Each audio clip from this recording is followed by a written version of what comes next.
Today on X-Play, we'll tell you why God of War's Kratos is making an appearance in Little Big Planet. Plus, we'll preview Mortal Kombat versus DC Universe. Then we head back to San Vanalona for a look at Skate 2, and Pandora's Box opens with our all-access pass to Legendary. X-Play starts now.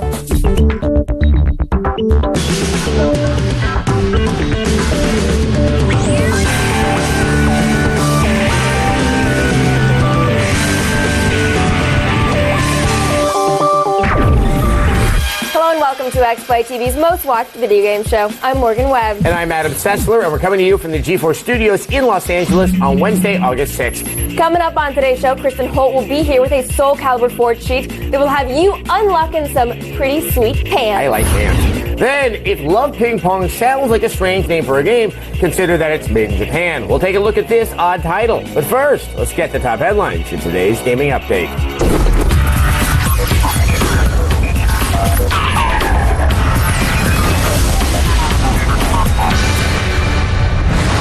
The official PlayStation blog has revealed details for the Little Big Planet pre-order campaign. Among the pre-order extras are exclusive downloadable costumes for both the Heavenly Sword-themed Noriko Sackgirl and the God of War-themed Kratos Sackboy. Other exclusives include an official Little Big Planet creator mini guide, sticker book, and a burlap Sackboy pouch. Unfortunately, Sony hasn't revealed which retailer each pre-order item will be attached to yet, so you might want to hold off just a little longer. Next, Namco Bandai has announced that their weapon-based fighter Soul Calibur has sold over 2 million copies worldwide since its release 1 week ago. The fast-paced fighter has also managed to take the #1 spot on UK sales charts, beating out both Wii Fit and Mario Kart Wii. In MMO news, an official release date for Warhammer Online Age of Reckoning has been announced. The game's developer, Mythic Entertainment, has declared September 18th, 2008, a day of reckoning. The game's monthly subscription fee will be $15, and World of Warcraft fans will be pleased to hear details of Blizzard's new Recruit a Friend campaign. Those who get a friend to sign up for 30 days get 30 days of play for free. If you're still not convinced, Blizzard is also offering an exclusive new mount, the option to grant your friend 1 free level advance, and the ability to gain experience points 3 times faster when playing with your invited friend. And finally, the state of California, which is currently facing a huge budget crisis with layoffs and state employees taking pay cuts, has just made a huge payout to the ESA over a frivolous lawsuit. The state wrote a check for over $280,000 covering the ESA's attorney's fees in relation to a failed video game law. The bill, which was signed by Governor Schwarzenegger and eventually terminated, aims to prevent and restrict the sale of violent video games to anyone under the age of 18. That's it for today's gaming update. For the latest news, be sure to check out our website, g4tv.com/xplay. But now, let's go over to Adam, who once performed the triple Lindy on a skateboard. Yes, I did. It was back in 1913. Having schooled Tony Hawk last fall, EA is back to rub it in with Skate 2. But don't worry, they're not going to carry the torch and spit out a retread. There's some big changes in store. And yes, this time you can get off your skateboard. Here's your all-access look at what to expect.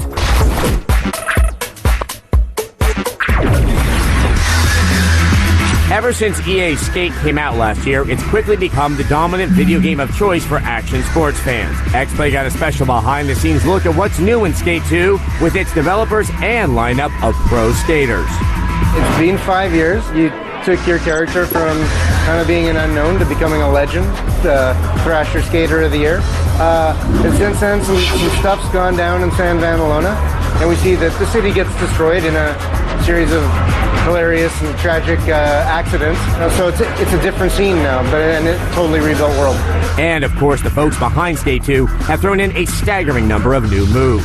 Lots of new tricks have been added. So I can start to do inverts, I can do no complies, I can start to now grab while I'm grinding, hippie jumps. On top of that, EA proudly announced that DC head honcho and reality TV star Rob Dyrdek will return for a second spin, and new faces like John Cardiel will appear.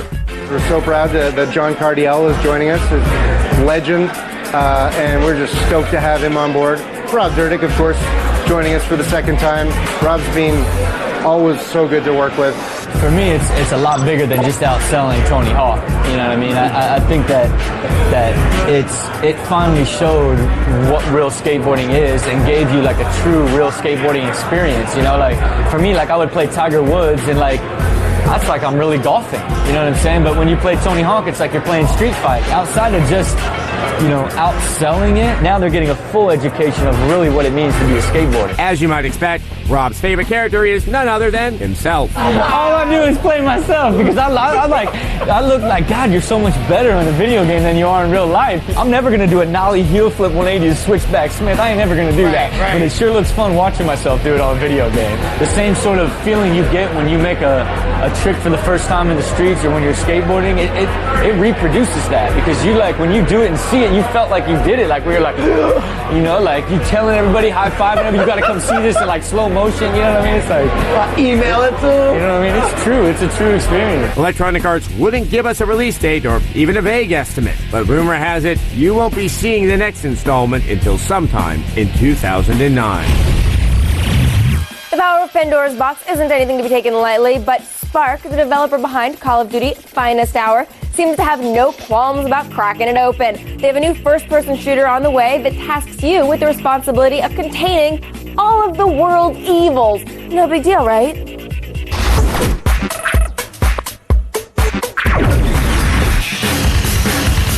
Well, I'm happy to be joined by Steve and Carlos, who are both working on Legendary. Just for the sake of our viewers, do you want to give a rundown of what the game's all about? Sure, no problem. Legendary is a first-person shooter set in the modern world.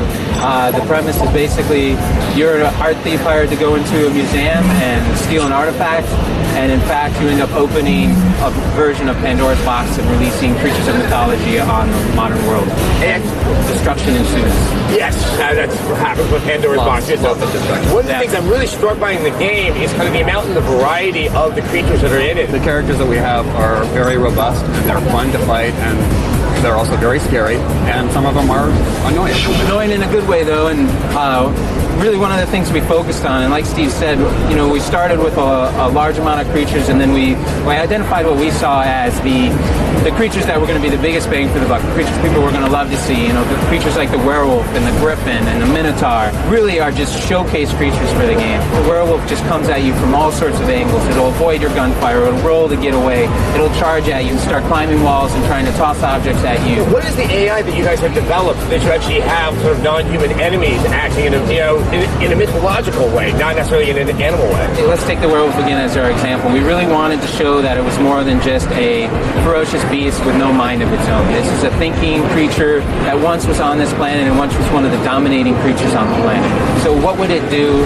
It view everything as its, basic food. That's awesome. Now, you just mentioned human enemies. So what have you, the player, done that's also now gotten, a whole bunch of human beings angry at you? From a story perspective, the story, as I said, is a simplistic at first, but in fact, there's secret societies that work behind the scenes. Steve, Carlos, thank you so much for your time. You're going to be excited about the game just hearing about it.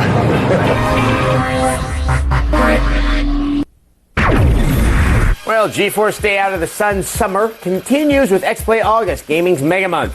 First is G4 2008, GeForce fan favorite award show, where we reveal your picks for best shooter, best downloadable content, and other categories. Then we hit the world's largest gaming expo, Germany's Leipzig, and head to the Pacific Northwest for PAX, the world's biggest indie games festival. So don't miss X-Play's August special, starting with the 1-hour G4 2008, tomorrow night at 8. Log on to g4tv.com/xplay for details. Now, if Japan were ever to allocate its breast physics resources to solving a problem like global warming, it would probably be a temperate 75 degrees all summer long. Case in point, love ping pong. Do you have to include scantily clad, big-breasted women in order to make ping pong interesting? Oh, wait, of course you do. All right, thanks, Japan.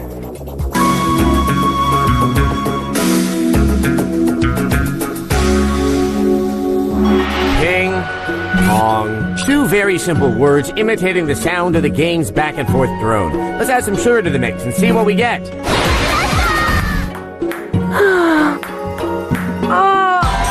Table tennis, that midget Wimbledon, that hallowed ground of plywood and paddle receives a decidedly made-in-Japan overhaul in Love Ping Pong. As with most made-in-Japan titles, you'll choose from a time-worn tier of vulnerable objects of Japanese lust. Here's You Need Discipline Girl, and Nothing About My Costume Fits Santa's Little Helper Girl, and of course, every Japanese businessman's favorite, I wear glasses, but I just need your creepy stare to release my animal desire girl. Now, before you think this game a complete vacant lot suitable only for stolen car drop-off, explore the wonder of training mode. Here your craft will be honed, sculpted to a stature worthy of the tender adversaries you'll face. Volley practice has your balls handed to you by 3 oddly organic-sounding machines. Why are they that color? Once you've learned the lay of Love's Pongland, it's time to take it to the street walking cheetahs that purr and lick their fangs. Heart-stopping action ensues as the defibulicious beauties tenderize your resolve with power shots seasoned with desire. After defeating your opponent, you'll do what all noble pongers do. You'll disrobe your adversaries and stare at them. They look a little Eastern European. I know, let's switch modes so they can dance. Now they look like a praying mantis caught in cotton candy. There are moments when you destroy random things during play. Chairs, clocks, stairs, the fury, the fire, the oddity, the made in Japan. Coming up on X-Play, Kristen Holt's got a Soul Calibur 4 cheat that will unlock all the secrets in the Tower of Souls. Then we'll review Beijing Olympics 2008. If you tested positive for horse tranquilizers, this could be the closest you'll get to the Olympic Games. Plus, we aim for Superman's solar plexus when we preview the upcoming fighter Mortal Kombat vs. DC Universe. It's all here. Don't go anywhere. Yeah. G4 X-Play.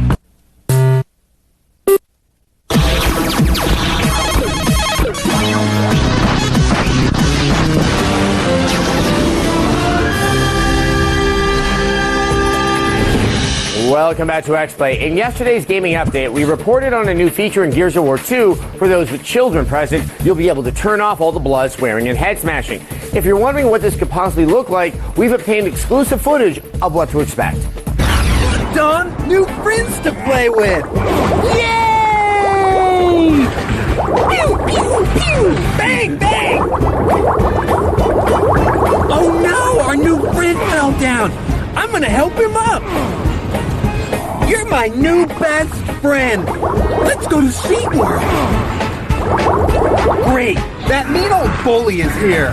Marcus, are you thinking what I'm thinking? Rainbows! Yay! Soul Calibur 4 has an unbelievably deep character creation system, and there are even more options available if you know how to unlock a few secret items. Well, lucky for you, Kristen Holt is here to share her knowledge on this very subject. Thanks, Morgan. It's not heavily advertised, but there's quite a big list of unlockable items that will add a touch of flair to your closet, from boots and horns to gems and dresses. Today, we're going to go through some of the best and show you how to get them.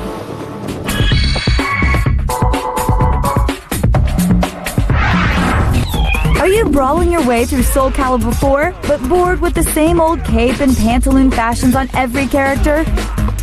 Well, just mosey on down to Kristen Holt's boutique of cheats, conveniently located in the Tower of Lost Souls, and try some of these on for size. As you work your way up the tower, achieving certain goals on each floor will unlock new gear. On the first floor, all you have to do is clear the entire stage without taking any damage. That should be easy enough for any seasoned warrior, but just in case you're having trouble, choose a character with a good range like Killick. His staff should secure you enough space between your precious self and your enemy. Your efforts will earn you this dashing soldier's hat, a jaunty accessory to any combatant in training's outfit. The second level requires that you clear the stage with no ring outs from either you or your opponent. That should be pretty simple. Just keep the fight to the center of the ring, and this pair of warrior trousers can be all yours. Floor 3 might be the simplest challenge of all. Tag out with your ally more than twice. That's right, your reward for mashing the R1 button repeatedly is these massive pauldrons. Who knew 80s-inspired shoulder pads were back in? Soul Calibur, that's who. The fourth floor is a bit more complicated in that you actually have to do some fighting. In order to unlock the treasure here, you'll need to perform 3 attack throws.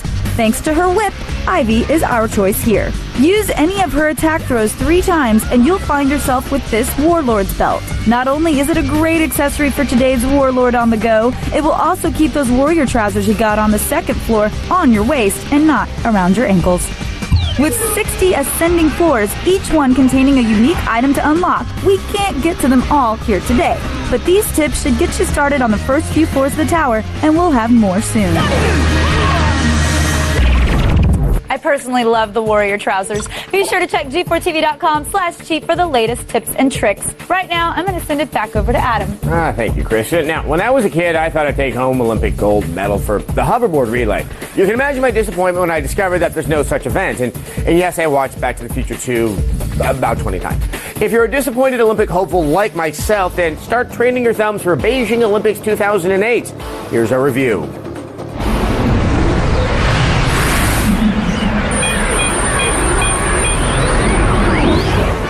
Spanning the world of video games to bring you the constant variety of sport, the thrill of victory, the agony of defeat, the human drama of athletic competition. She's capable of going much further than that.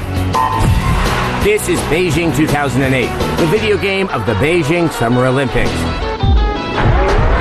Before we get off the blocks, the French judges want you to know that Beijing's 2008 controls can be difficult to use on occasion. What to press? When to press? Every second counts. Frustrating. And they don't give out gold medals for frustration. But there are a whole slew of Olympic competitions here, and you don't need any illegal substances to compete. There's swimming, running, leaping, throwing, and table tennis. You can just feel the excitement oozing out of the screen, can't you? Sadly, there's not a lot of polish to Beijing 2008. It's kind of bleh. Our young athletes deserve better. Well, I've seen better, but I've also seen worse. In the campaign mode, which you'd think would be the backbone of the whole game, is extremely frustrating. You need to meet daily requirements in every event. Why? I just want a triple jump without being hassled by the man. There is online play, so you can hammer throw with anybody in the world. Anybody that gives a crap, that is. Olympic video games have been getting better over the years. They're just not there yet. Maybe in 4 years. We'll see. You don't need to be a Russian judge to know that we're going to give Beijing 2008 3 bronze medals out of 5. Think about it. You don't have to wear an air filter mask to enjoy it. All right, if you want to hear what I really think about games, and not in a they're watching me kind of way, check out Sessler's Soapbox. You can see me vent exclusively at g4tv.com/soapbox every Wednesday. And this week, I'll talk about why Activision has become the new evil empire of gaming. Meet the new boss, same as the old boss. When X-Play comes back, the Man of Steel meets the man of I'll rip out your spine. See how that turns out in our preview of Mortal Kombat vs. DC Universe. Stay with us.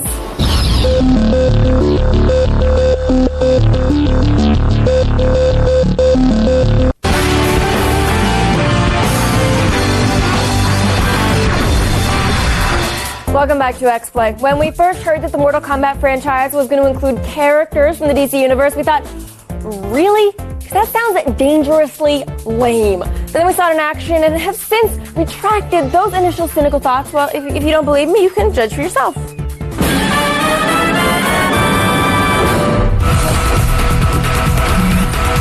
We admit it, when we first got word of Mortal Kombat vs. DC Universe, we thought someone must have been slipping Mickeys into water coolers over at Midway.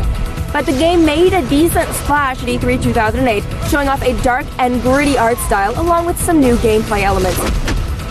The story is still a bit of a mystery, but Ed Boon did reveal that the crossover occurs because of a misunderstanding that convinces each side that their dimension is being invaded by the other side. There's also supposedly some reason that explains why Superman can get his S handed to him by ninjas. Of course, he always was a bit vulnerable to magic. There have been a few new additions to the Mortal Kombat formula that should help liven up this 8th installment of the now classic series. Each stage is multi-level, and a well-placed hit will send your opponent flying through space on his way to a lower tier. During freefall, your button-pressing skills will determine whether or not you do extra damage on offense, or whether you protect yourself on defense. Similarly, up-close hand-to-hand fighting is handled with the same QTE-style button combos, lending a cinematic look to the fighting. Plus, it gives you a good look at the damage you cause to your enemy. Mortal Kombat vs. DC Universe promises a full roster of Mortal Kombat favorites and DC icons. After seeing it in motion at E3, we're definitely intrigued. Look for one of the strangest and most intriguing team-ups of all time to hit a store shelf near you this November.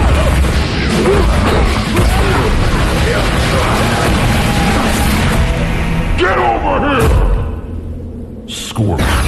Tomorrow on X-Play, it's finally here. G4ia 2008. Be here as we reveal your choices for categories like Best Shooter, Best System, Game of the Year, and many, many more. It's the only video game awards show for the fans, by the fans. Tune in to see if your favorites take home the prize or go home empty-handed. The hour-long ceremony starts tomorrow at 8. And on Friday, don't miss X-Play's Madden NFL 09 special. We'll have the latest on the blockbuster franchise, take a look at its history, and answer all your questions. Plus, we'll demo the game and give you a head start on the competition. Don't miss it. We haven't been together for a while. No, we haven't. Yeah. And now we are, and then that means tomorrow's G4ia. Maybe that's it. It's kind of like Ron Silver and Time Cop. Yeah, I went up to LucasArts and got some great information about Star Wars The Force Unleashed, which we'll, of course, be bringing everybody on the 14th. Yes, it's a big special. And then obviously we have a special tomorrow. We'll finally find out, what do you guys like the most? I'm curious, because I know what I like. I have no idea what you like. Yeah, we have a very strong hold on our own opinions. That's What true. did you vote for, Mom? Up next, check out Unbeatable Banzuke. Thanks for watching.